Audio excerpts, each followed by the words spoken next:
जयपुर से बड़ी खबर है। एसआई भर्ती 2021 को रद्द करने की मांग से जुड़ा बड़ा अपडेट सामने आया है। आरएलपी आज फिर से धरना शुरू करने वाली है। आपको बता दें, आरएलपी सुप्रीमो सांसद हनुमान बेनीवाल ने एक्स पर इस बाबत जानकारी दी है। जल्द ही 1 लाख युवाओं के साथ रैली करने का दावा किया गया है।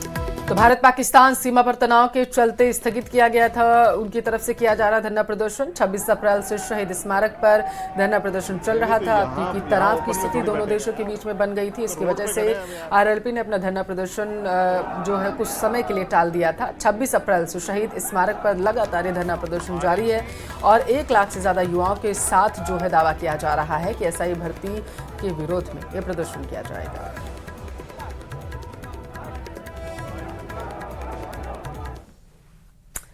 कई बार किसी नेता का ऐसा उटपटांग बयान सामने आता है जिससे पूरी पार्टी की फजीहत हो जाती है। कांग्रेस के सांसद उम्मेदाराम बेनीवाल ने कुछ ऐसा ही कहा है, जिस पर सूबे का सियासी पारा चढ़ गया है। बीजेपी आक्रामक मुद्रा में आ गई है। ये रिपोर्ट देखिए।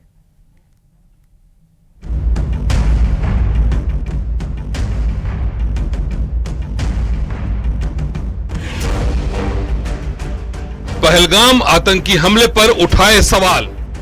इस बात की कोई पुष्टि नहीं हुई है कि धर्म पूछ के गोली मारी है या जाति पूछ के मारी है या मोदी को बता देना। बेनीवाल पर मदन राठौड़ हुए लाल। बहनों से जिनका सिंदूर पहुंचा गया उनसे जाके पूछे कि क्या उन्होंने प्रश्न किए थे। सीधा पूरी दुनिया जानती है, पूरा हिंदुस्तान जानता है। बेनीवाल का बयान मच गया घमासान। ज्यादातर बच्चे 2-3 साल की उम्र तक बोलना शुरू कर देते हैं, लेकिन क्या बोलना है और कितना बोलना है ये समझने में उम्र निकल जाती है। बाड़मेर सांसद को ही देख लीजिए, जुबान से ऐसा बयान निकाला कि बवाल मच गया। पार्टी की फजीहत हो रही है। बेनीवाल के समर्थन के लिए तर्क नहीं मिल रहे हैं।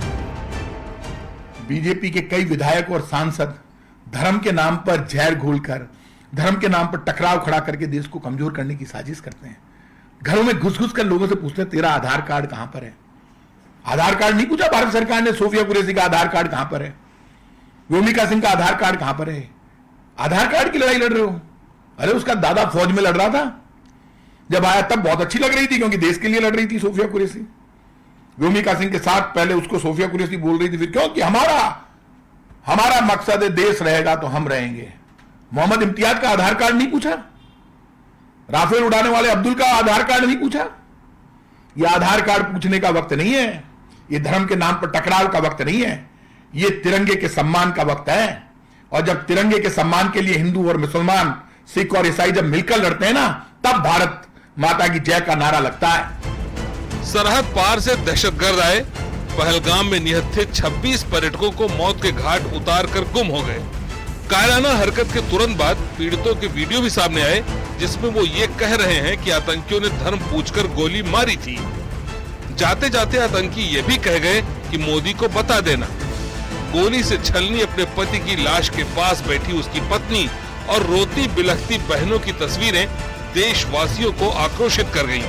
लेकिन अफसोस, बेनीवाल को ये सब गलत प्रचार प्रसार का हिस्सा दिखाई देता है। इस बात की कोई पुष्टि नहीं हुई है कि धर्म पूछ के गोली मारी है या जाति पूछ के मारी है या मोदी को बता देना। इस टाइप का कोई पुख्ता सबूत तो किसी के पास नहीं है। ये वैसे प्रचार प्रसार अलग तरीके से हो रहा है, ये नहीं होना चाहिए। कांग्रेस सांसद उम्मेदाराम बेनीवाल का ये बयान वायरल होने के बाद वो लोगों के निशाने पर आ गए। लोग अपने अपने तरीके से असंवेदनशील बयान पर बेनीवाल को घेर रहे हैं। बीजेपी इस मसले पर उम्मेदाराम पर खासा आक्रामक है। प्रदेश अध्यक्ष मदन राठौड़ उन्हें उन बहनों से असलियत पूछने को कह रहे हैं जिनका सुहाग आतंकियों ने उजाड़ दिया। उम्मेदाराम जी को चाहिए थोड़ी बहुत भी संवेदनशीलता है तो उन बहनों से जिनका सिंदूर पहुंचा गया उनसे जाके पूछे कि क्या उन्होंने प्रश्न किए थे। सीधा पूरी दुनिया जानती है, पूरा हिंदुस्तान जानता है। इस समय जो एक राजनीतिक वक्तव्य दे रहा है, मैं सोचता हूँ इससे ज्यादा निंदनीय कृत्य कुछ भी नहीं हो सकता। कहने को कहा जा सकता है कि बेनीवाल पहली बार सांसद बने हैं, लेकिन इतनी समझबूझ तो एक औसत बुद्धि में भी होती है। वो तो जनता के चुने हुए नुमाइंदे ठहरे। पब्लिक ने उन्हें देश और समाज की दशा दिशा तय करने के लिए संसद भेजा है। कुल मिलाकर बेनीवाल वो सांसद नजर आ रहे हैं जिसे अपने इलाके के बाशिंदों का दुख और उनका आक्रोश नजर नहीं आता। जनता से कटे हुए नेता ही इस तरह का बयान देते हैं। Bureau report, news 18 Rajasthan.